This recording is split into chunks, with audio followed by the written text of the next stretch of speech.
जय हिंद दोस्तों। आज के वीडियो में हम लोग गुप्त काल से संबंधित कुछ ऐसे महत्वपूर्ण प्रश्न और उत्तर देखेंगे जो कि आपके परीक्षा के दृष्टि से काफ़ी महत्वपूर्ण है। तो चलिए शुरू करते हैं आज का पहला प्रश्न। पहला प्रश्न है, गुप्त वंश का संस्थापक कौन था? गुप्त वंश का संस्थापक दोस्तों कौन था? श्रीगुप्त था। कौन था? श्रीगुप्त। दूसरा प्रश्न, गुप्त संवत की स्थापना किसने की?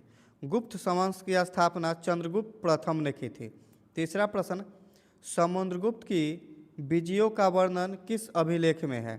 किस अभिलेख में है दोस्तों? तो ये प्रयाग प्रशस्ति अभिलेख में है। चौथा प्रश्न, प्रयाग प्रशस्ति के रचयिता कौन थे? कौन थे दोस्तों प्रयाग प्रशस्ति के रचयिता? हरिसेन थे। कौन थे? हरिसेन। 5 नंबर प्रश्न है, समुद्रगुप्त को किस नाम से जाना जाता है? समुद्रगुप्त को भारत का नेपोलियन के नाम से जाना जाता है। छठा प्रश्न, चंद्रगुप्त द्वितीय का उपनाम क्या था?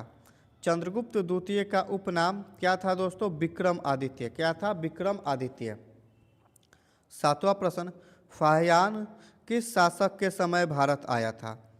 किस शासक के समय आया था? चंद्रगुप्त द्वितीय के समय। 8वां प्रश्न, नालंदा विश्वविद्यालय की स्थापना किसने की? नालंदा विश्वविद्यालय की स्थापना कुमारगुप्त ने की थी। किसने की थी? कुमारगुप्त ने। 9 नंबर प्रश्न है, गुप्त काल को किस नाम से जाना जाता है? गुप्त काल को दोस्तों स्वर्ण युग के नाम से जाना जाता है। किस युग के नाम से? स्वर्ण युग के नाम से। 10 नंबर प्रश्न, आर्यभट्ट किस काल से संबंधित थे? आर्यभट्ट दोस्तों गुप्त काल से संबंधित थे। किस काल से? गुप्त काल से। 11 नंबर प्रश्न, कालिदास किस शासक से संबंधित माने जाते हैं? कालिदास किससे संबंधित है? चंद्रगुप्त द्वितीय से संबंधित है। 12 नंबर प्रश्न, मेहरौली लौह स्तंभ किससे संबंधित है? मेहरौली का जो लौह स्तंभ है वो किससे संबंधित है? चंद्रगुप्त द्वितीय से। किससे संबंधित है? चंद्रगुप्त द्वितीय से। 13 नंबर प्रश्न, स्कंदगुप्त ने किस आक्रमण का सामना किया? स्कंदगुप्त ने किस आक्रमण का सामना किया था? तो ये हुरणों के आक्रमण का सामना किया था। 14 नंबर प्रश्न, गुप्त प्रशासन में मुक्त क्या थी? गुप्त प्रशासन में भुक्त पूछ रहा है क्या थी? क्या थी दोस्तों? तो ये थी प्रांत। भुक्त क्या थी? प्रांत थी। 15 नंबर प्रश्न है, गुप्त काल में ग्राम का प्रधान क्या कहलाता था? गुप्त काल में ग्राम का ग्राम का जो प्रधान है ग्रामिक कहलाता था। कौन क्या कहलाता था? ग्रामिक। 16 नंबर प्रश्न, गुप्त काल में सर्वाधिक पूजित देवता कौन थे? सर्वाधिक पूजित देवता कौन थे दोस्तों? विष्णु थे। कौन थे? विष्णु। 17 नंबर प्रश्न, दशावतार मंदिर कहाँ स्थित है? दशावतार मंदिर कहाँ स्थित है दोस्तों? देवगढ़ में। कहाँ है? देवगढ़ में। 18 नंबर प्रश्न, गुप्तकालीन चित्रकला का प्रमुख केंद्र कौन सा था? प्रमुख केंद्र था अजंता। क्या था? अजंता। 19 नंबर प्रश्न, बड़ामिहिर किस विषय के विद्वान थे? बड़ामिहिर जो थे किस विषय के विद्वान थे? ज्योतिष के। किसके थे? ज्योतिष के। 20 नंबर प्रश्न है, गुप्तकालीन ताम्रपत्र किससे संबंधित है? गुप्तकालीन ताम्रपत्र किससे संबंधित है दोस्तों? तो ये जो संबंधित है भूमि अनुदान से संबंधित है। 21 नंबर प्रश्न, गुप्त वंश का उत्कर्ष काल किसके समय था? गुप्त वंश का उत्कर्ष काल जो है ये किसके समय था दोस्तों? ये था चंद्रगुप्त द्वितीय के समय। 22 नंबर प्रश्न है, गुप्तकालीन सिक्कों में मुख्यतः धातु कौन सी थी? कौन सी धातु होती थी दोस्तों? तो ये होती थी सोना। 23 नंबर प्रश्न, फाहियान किस देश से आया था? फाहियान जो है ये किस देश से आया था दोस्तों? चीन से आया था। 24 नंबर प्रश्न, गुप्त काल की आधिकारिक भाषा क्या थी? गुप्त काल की आधिकारिक भाषा संस्कृत थी। 25 नंबर प्रश्न, गुप्त काल में अर्थव्यवस्था का मुख्य आधार क्या था? अर्थव्यवस्था का मुख्य आधार था कृषि। क्या था? कृषि।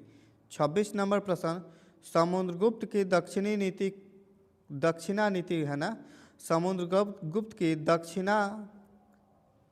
दक्षिण नीति क्या थी? क्या थी दोस्तों इसकी दक्षिण नीति थी? स्वाधीनता स्वीकार कर शासन लौटाना। क्या करना? यानी कि जिस राजा को हरा देता था बोलता था तुम मेरी स्वाधीनता स्वीकार कर लो और अपना राज्य करो, और जब तक राज्य करोगे तब तक तुम मेरे अधीन ही रहोगे। 27 नंबर प्रश्न, गुप्त शासन में विषय का प्रमुख क्या कहलाता था? विषय का प्रमुख क्या कहलाता था दोस्तों? विषयापति कहलाता था। 28 नंबर प्रश्न, गुप्त वंश का अंतिम शक्तिशाली शासक कौन था? अंतिम शक्तिशाली शासक था सकंदगुप्त। कौन था? सकंदगुप्त। 29 नंबर प्रश्न, गुप्त काल में शिक्षा का प्रमुख केंद्र क्या था? शिक्षा का प्रमुख केंद्र था गुरुकुल, मंदिर, विश्वविद्यालय। ऑप्शन नंबर डी हो जाएगा सभी। 30 नंबर प्रश्न, गुप्त साम्राज्य के पतन का मुख्य कारण क्या था? गुप्त साम्राज्य के पतन का प्रमुख केंद्र था हुर्नों का आक्रमण, आर्थिक संकट और आंतरिक विद्रोह। ऑप्शन नंबर डी हो जाएगा उपरोक्त सभी। 31 नंबर प्रश्न है, आर्यभट्ट की प्रसिद्ध कृति कौन सी है? आर्यभट्ट की प्रसिद्ध कृति कौन सी है दोस्तों? आर्यभट्टीय। कौन सी है? आर्यभट्टीय। अगला प्रश्न 32 नंबर, कामसूत्र के रचयिता कौन थे? कामसूत्र के रचयिता थे वात्सायन। कौन थे दोस्तों? वात्सायन थे। कौन थे? वात्सायन।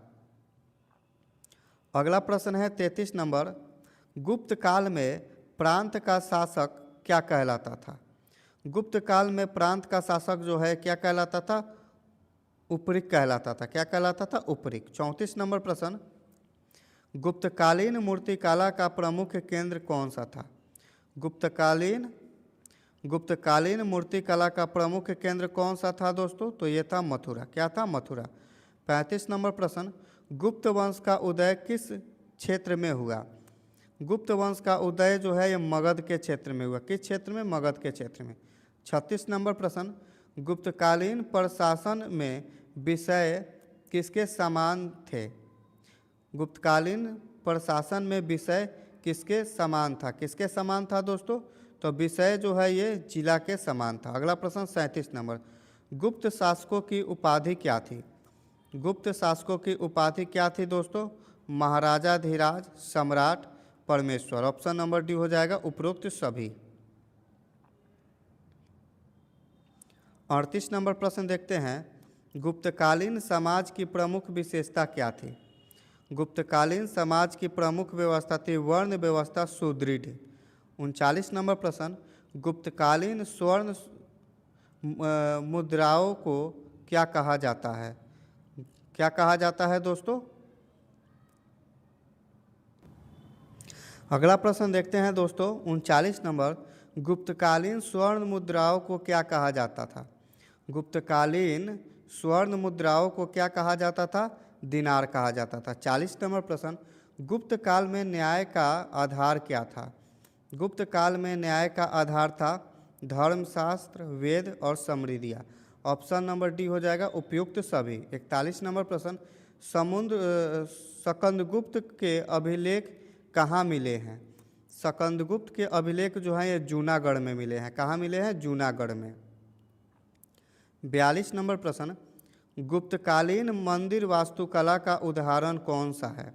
कौन सा है दोस्तों? तो ये है देवगढ़ मंदिर। 43 नंबर प्रश्न, गुप्त काल में व्यापार का मुख्य साधन क्या था? गुप्त काल में व्यापार का मुख्य साधन था स्थल मार्ग और जल मार्ग, दोनों था। ऑप्शन नंबर सी हो जाएगा। 44 नंबर प्रश्न है, गुप्तकालीन प्रसिद्ध नाटककार कौन थे? गुप्तकालीन प्रसिद्ध नाटककार थे कालिदास, भास, शूद्रक। ऑप्शन नंबर डी हो जाएगा सभी। 45 नंबर प्रश्न है, समुद्रगुप्त का दरबारी कवि कौन था? समुद्रगुप्त का दरबारी कवि था हरिसेन। 46 नंबर प्रश्न, गुप्तकाल में प्रमुख धर्म कौन सा था? गुप्तकाल में प्रमुख धर्म था वैष्णव धर्म। 47 नंबर प्रश्न, गुप्तकालीन भूमि अनुदान को क्या कहा जाता था? भूमि अनुदान को अग्रहारा और उसके बाद देवनान और ब्रह्मदेव कहा जाता था। ऑप्शन नंबर डी हो जाएगा उपयुक्त सभी। 48 नंबर प्रश्न, गुप्त साम्राज्य का पतन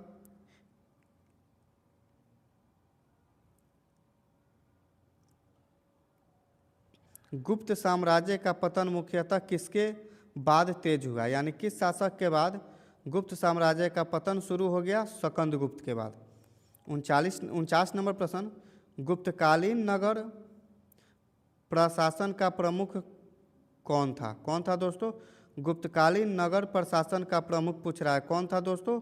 तो ये था नगरा अध्यक्ष। अगला प्रश्न है 50 नंबर, गुप्त वंश के बाद उत्तर भारत में कौन सा वंश प्रमुख हुआ? कौन सा वंश हुआ दोस्तों? तो ये हुआ वर्धन वंश। कौन हुआ? वर्धन वंश। दोस्तों मिलते हैं इसी प्रकार से किसी और वीडियो में, तब तक के लिए जय हिंद।